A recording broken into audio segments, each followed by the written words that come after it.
খবরের শুরুতেই দেখে নেব আজকের সংবাদ শিরোনাম। দল ছাড়তে জুটেছিল চরিত্রহীন তকমা, একদা বিজেপি নেত্রীর কুশপুতুলে জুতো মারল কর্মীরা। বিজেপি তৃণমূল সংঘর্ষ উত্তপ্ত খানাকুল, পুলিশকে লক্ষ্য করে চলল ইট বৃষ্টি। রোহিঙ্গা সহ তৃণমূলের নেতাদের গাছে বেঁধে জল বিচুটি লাগিয়ে বাংলাদেশে পাঠাবো, বিতর্কিত মন্তব্য বিজেপি নেতার।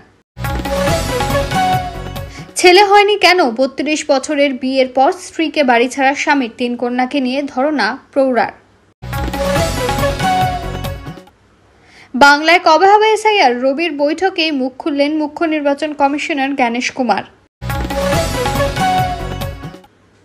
খানাকুলের মিটিংয়ে মাথা ফাটল পুলিশের, তৃণমূলের দিকে বিজেপির ইট ছোড়ার অভিযোগে ধুন্ধুমার। জম্মু কাশ্মীরে ফের মেঘভাঙা বৃষ্টিতে নামল হরপাবান, মৃত কমপক্ষে 7। বিজেপি নেতাদের পদাঘাত করে বাংলাদেশে পাঠাবো, বিতর্কিত মন্তব্য তৃণমূল নেতার। 7 দিনের মধ্যে হলফনামা না দিতে পারলে ক্ষমা চান রাহুলকে, তোপ কমিশনের পাল্টা দিল কংগ্রেসও। পিকনিক সেরে ঘরে ফেরা হলো না, পাকিস্তানে আততায়ীদের গুলিতে ঝাঁঝরা 7 বন্ধু। ফের মধ্যপ্রাচ্যে যুদ্ধের ঘনঘটায় ইয়েমেনের বিদ্যুৎ কেন্দ্রে হামলা ইসরায়েলের। বাংলা ও বাঙালি বিরোধী অত্যাচারের প্রতিবাদে পথে তৃণমূল নেতৃত্ব। এবার অন্ধ্র রেল লাইন থেকে মিলল বাংলার পরিযায়ী শ্রমিকের দেহ। আমায় নাকি অভিষেক চমকেছেন, আমিও চমকে গিয়েছি, মুখ খুললেন হুমায়ুন। প্রেম করে বিয়ে, 11 বছর পর স্ত্রী খুনে স্ত্রী ঘরে গেল স্বামী। 21,000 টাকা বিনিয়োগে মাসে 3.5 লাখ রিটার্ন, নতুন স্কিম এনেছেন মোদি, ভাইরাল পোস্টের সত্যতা জানুন। এবার আসছি বিস্তারিত খবরে। ভিডিওটি ভালো লাগলে লাইক করুন এবং চ্যানেলটি সাবস্ক্রাইব করে আমাদের সঙ্গে থাকুন। দল ছাড়তে জুটেছিল চরিত্রহীন তকমা, একদা বিজেপি নেত্রীর কুশপুতুলে জুতো মারল কর্মীরা। একসময় বিজেপি করতেন, পঞ্চায়েত সমিতির মহিলা সভাপতিও ছিলেন তিনি। তবে সম্প্রতি বিজেপি ছেড়ে যোগ দেন তৃণমূলে। এটাই হলো কাল। চরিত্রহীন বলে আখ্যা দেওয়া হয় ওই মহিলাকে বলে অভিযোগ। আর এবার কুশপুতুল দাহ করল বিজেপি। শুধু তাই নয়, জুতো মারা হলো প্রাক্তন নেত্রীর ছবিতে। পাল্টা বিজেপি নেতার কুরুচিকর মন্তব্যের প্রতিবাদে তমলুক থানায় অভিযোগ দায়ের করলেন মহিলা সভানেত্রীর স্বামী। গত বৃহস্পতিবার শহীদ মাতঙ্গিনী পঞ্চায়েত সমিতির সভাপতি সঙ্গীতা আদক মাইতি বিজেপি ছেড়ে তৃণমূলে যোগ দেন। তৃণমূলে যোগ দেওয়ার পরই তাকে চরিত্রহীন আখ্যা দেওয়া হয় বিজেপির তরফে, এমনটাই অভিযোগ। এরপর শনিবার সঙ্গীতা ও তার স্বামী সাংবাদিক সম্মেলন করে জানান, জেলা পরিষদের বিরোধী দলনেতার বিরুদ্ধে তারা তমলুক থানায় অভিযোগ দায়ের করেছেন কুরুচিকর মন্তব্যের প্রেক্ষিতে। তিনি যে দাবি করেছেন সেই দাবি তাকে প্রমাণ করতে হবে, অন্যথায় অভিযুক্ত বিজেপি নেতাকে আইনি নোটিশ পাঠানোর কথাও জানানো হবে। মহিলাকে কুরুচিকর মন্তব্যের প্রেক্ষিতে তৃণমূলের তরফে মেচে দেয় পাল্টা প্রতিবাদ মিছিল করে শাসক দল। তবে বিজেপিও থেমে থাকেনি। যেহেতু সঙ্গীতা বিজেপি ছেড়েছেন, পাল্টা বিজেপির তরফেও শনিবার সন্ধ্যায় মিছিল বের করা হয়। প্ল্যাকার্ড ঝোলানো হয় যাতে কুরুচিকর ভাষা লেখা ছিল। এরপর ওই মহিলা নেত্রীর ছবিতে জুতো মারতে মারতে মিছিল চলে। জ্বালানো হয় কুশপুতুল, জানিয়ে নিন্দার ঝড় রাজনৈতিক মহলে। তৃণমূল নেতা অসিত বন্দ্যোপাধ্যায় বলেন, সঙ্গীতা বিজেপিতে যতদিন ছিল ভালো ছিল, যখন তৃণমূলে যোগ দিল খারাপ হয়ে গেল। একজন মহিলার সঙ্গে বিজেপি যা করছে, ঈশ্বর তাদের ক্ষমা করুক। পূর্ব মেদিনীপুর জেলা পরিষদের বিরোধী দলনেতা বামদেব গুচ্ছাইত বলেন, দল আগে থেকে উনি দূরত্ব তৈরি করেন। মেয়েটি তৃণমূলের লোকজনদের সঙ্গে দরজা বন্ধ করে সময় কাটাতো। এই মেয়েটি আর্থিক দুর্নীতির সঙ্গেও যুক্ত ছিল। সঙ্গীতা আদক বলেন, উনি যে ভাষায় কথা বলেছেন সেটা তাদের চরিত্রে প্রকাশ পায়। আমি আর কিছুই বলবো না। বিজেপি তৃণমূল সংঘর্ষ উত্তপ্ত খানাকুল, পুলিশকে লক্ষ্য করে চলল ইট বৃষ্টি। বিজেপি তৃণমূল সংঘর্ষ ব্যাপক উত্তপ্ত খানাকুল। পরিস্থিতি সামাল দিতে গিয়ে আক্রান্ত পুলিশ, আহত হয়েছে বেশ কয়েকজন, তাদের মধ্যে পুলিশকর্মীও রয়েছে। প্রতিবাদে সোমবার 12 ঘন্টা খানাকুলে বন্ধের ডাক দিয়েছে বিজেপি। জানা গিয়েছে, একটি দলীয় কার্যালয় বানানো নিয়ে ঘটনার সূত্রপাত। তৃণমূলের অভিযোগ, কল্পায় হাটতলার কাছে সরকারি জায়গায় দলীয় কার্যালয় বানিয়েছে বিজেপি। সেখানে স্থানীয় বিজেপি নেত্রী পিয়ালি জানা, পঞ্চায়েত প্রধান সুভাষ, আরও কয়েকজন বিজেপি নেতাকর্মী তৃণমূলের কর্মী সমর্থকদের লক্ষ্য করে ইট মারে। তৃণমূল কর্মীদের লক্ষ্য করে ইট ছোড়ার অভিযোগ ওঠে। পাল্টা প্রতিরোধ গড়ে তৃণমূল। এই নিয়ে দুপক্ষের পক্ষের মধ্যে ব্যাপক সংঘর্ষ হয়। বাঁশ, লাঠি, লোহার রড নিয়ে একের পর এক হামলা চলে বলে অভিযোগ। পরিস্থিতি সামাল দিতে ঘটনাস্থলে পৌঁছায় পুলিশ, কিন্তু পরিস্থিতি এতটাই উত্তপ্ত ছিল যে পুলিশকে লক্ষ্য করে ইট ছোড়া হতে থাকে। বেশ কয়েকজন পুলিশ কর্মী আহতও হন। যদিও বিজেপি বিধায়ক সুশান্ত ঘোষের বক্তব্য, তৃণমূলের একটা বাইক র্যালি ছিল, সেখান থেকে বিজেপি কর্মীদের ওপর হামলা চালানো হয় বলে অভিযোগ। মহিলাদের ওপর অত্যাচার করা হয়েছে। ঘটনার প্রতিবাদে তিনি সোমবার খানাকুলে সকাল 6টা থেকে সন্ধ্যা 6টা পর্যন্ত বন্ধের ডাক দিয়েছেন। জম্মু কাশ্মীরে ফের মেঘ ভাঙা বৃষ্টিতে নামল হরপা বান, মৃত কমপক্ষে 7। জম্মু কাশ্মীরে ফের মেঘ ভাঙা বৃষ্টি নামল হরপা বান।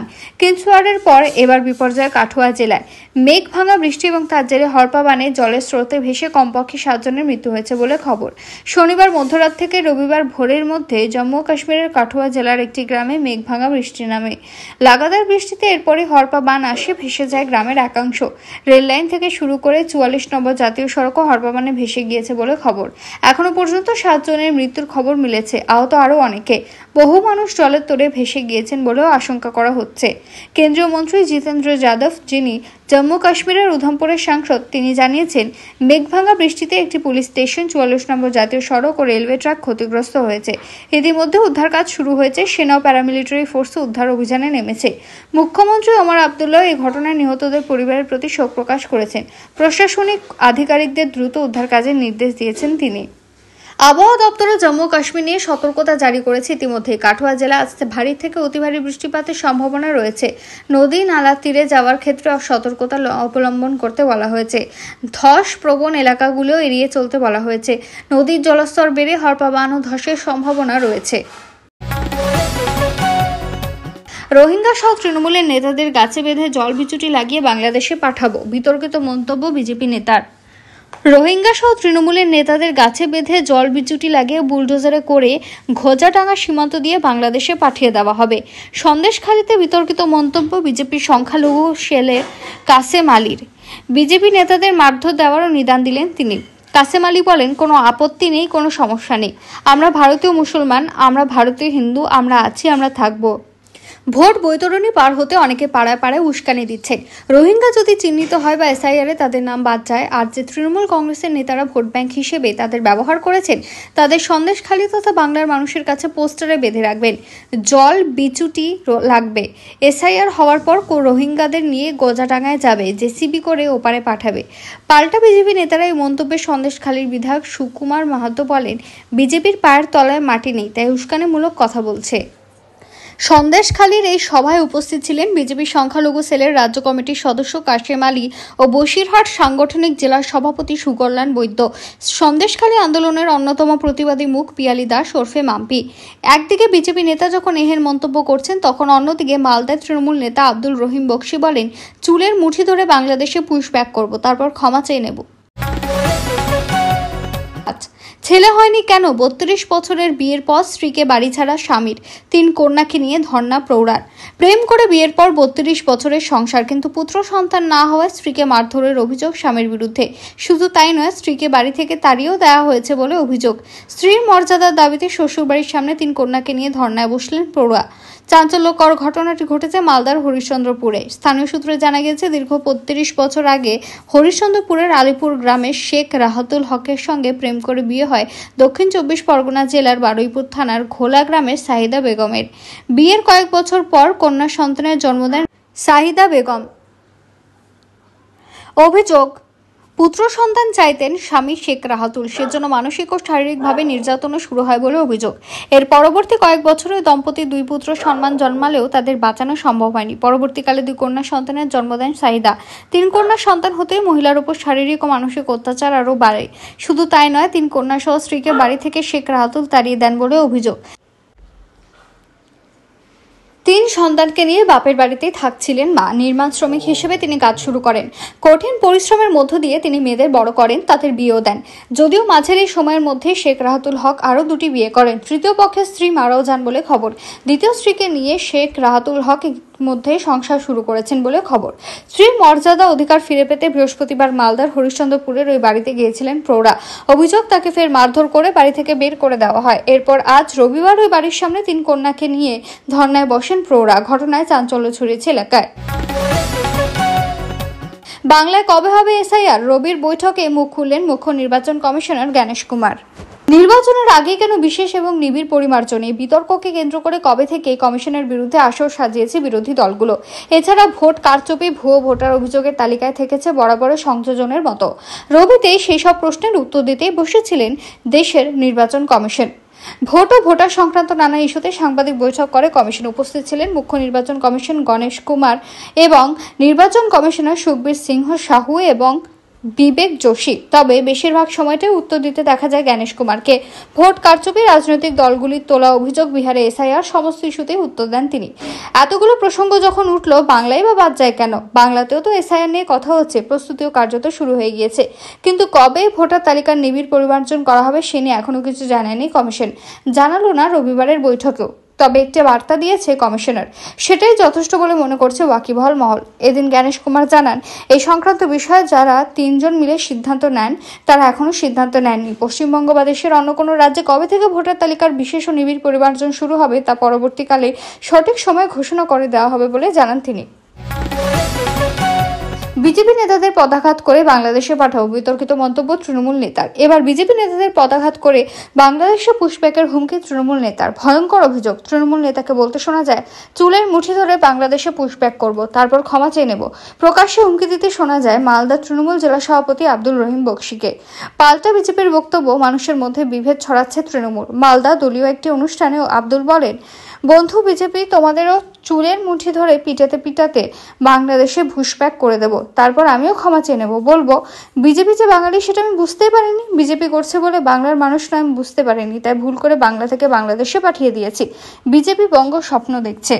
তৃণমূল নেতার এই মন্তব্যে স্বাভাবিকভাবেই বিতর্ক দানা বাঁধেছে, সরব হয়েছে বিজেপি সাংসদ খগেন মুর্মু বলেন, বিজেপি মানুষের সমস্ত রকমের অধিকারকে রক্ষা করতে লড়াই করছে, বাংলার সমস্ত মানুষ যাতে তাদের অধিকার পেতে পারে, কিন্তু তৃণমূল মানুষে বিভেদ তৈরি করছে, সন্ত্রাসবাদীদের মদত দিচ্ছে। এদিকে তৃণমূল নেতার মন্তব্যে বিতর্ক তৈরি হতে নেতৃত্ব তাকে সেফগার্ড করার চেষ্টা করেছেন। বিষয়টি নিয়ে তৃণমূলের মুখপাত্র কুণাল ঘোষ বলেন, কথায় কথায় তো বিজেপি বলে ওদের পাঠাবো, ওটার প্রতিবাদ করতে গিয়ে হয়তো কিছু একটা বলেছে, ফলে পুরোটা না শুনে বলতে পারবো না। যদিও বিষয়টি নিয়ে একেবারে অনুতপ্ত নন আব্দুল। এহেন মন্তব্যের পর সাংবাদিকদের মুখোমুখি হয়ে নিজের বক্তব্যের সমর্থনে আবারও বলেন, বিজেপির বড় বড় নেতারা যারা কলকাতায় বসে ভাষণ দিচ্ছেন তাদের পদাঘাত করে বাংলাদেশে পাঠাবো। 7 দিনের মধ্যে হলফনামা না দিতে পারলে ক্ষমা চান রাহুলকে তো কমিশনের। পাল্টা দিল কংগ্রেসও। হয় ভোট চুরি সংক্রান্ত যাবতীয় অভিযোগ হলফনামা আকারে 7 দিনের মধ্যে জমা দিন, না হলে প্রকাশ্যে ক্ষমা চান। রাহুল গান্ধীকে চ্যালেঞ্জ নির্বাচন কমিশনের। পাল্টা কংগ্রেস বলছে, কমিশনের বক্তব্যে স্পষ্ট হয়ে যাচ্ছে কিভাবে বিজেপির তরফে পক্ষপাতিত্ব করা হচ্ছে। দিন কয়েক আগে ভোটার তালিকা তুলে ধরে ভুয়ো ভোটার সংক্রান্ত একগুচ্ছ অভিযোগ করে রাহুল। লোকসভার বিরোধী দলনেতা দাবি করেন, মোট 6 রকম ভাবে ভোট চুরি হচ্ছে। এমনকি 2024 লোকসভা নির্বাচনেও বিজেপি নির্বাচন কমিশনের সাহায্যে বহু আসনে ভোট চুরি করে জিতেছে বলেও দাবি করেন তিনি।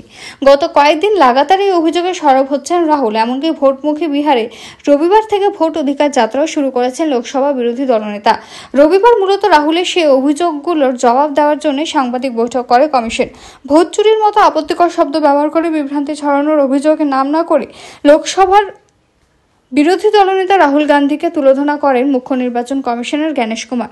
এদিন জ্ঞানেশ বলেন, কমিশনের ঘাড়ে বন্দুক রেখে জনগণকে নিশানা করে রাজনীতি চলছে, সাধারণ ভোটারদের বিভ্রান্ত করার চেষ্টা করা হচ্ছে।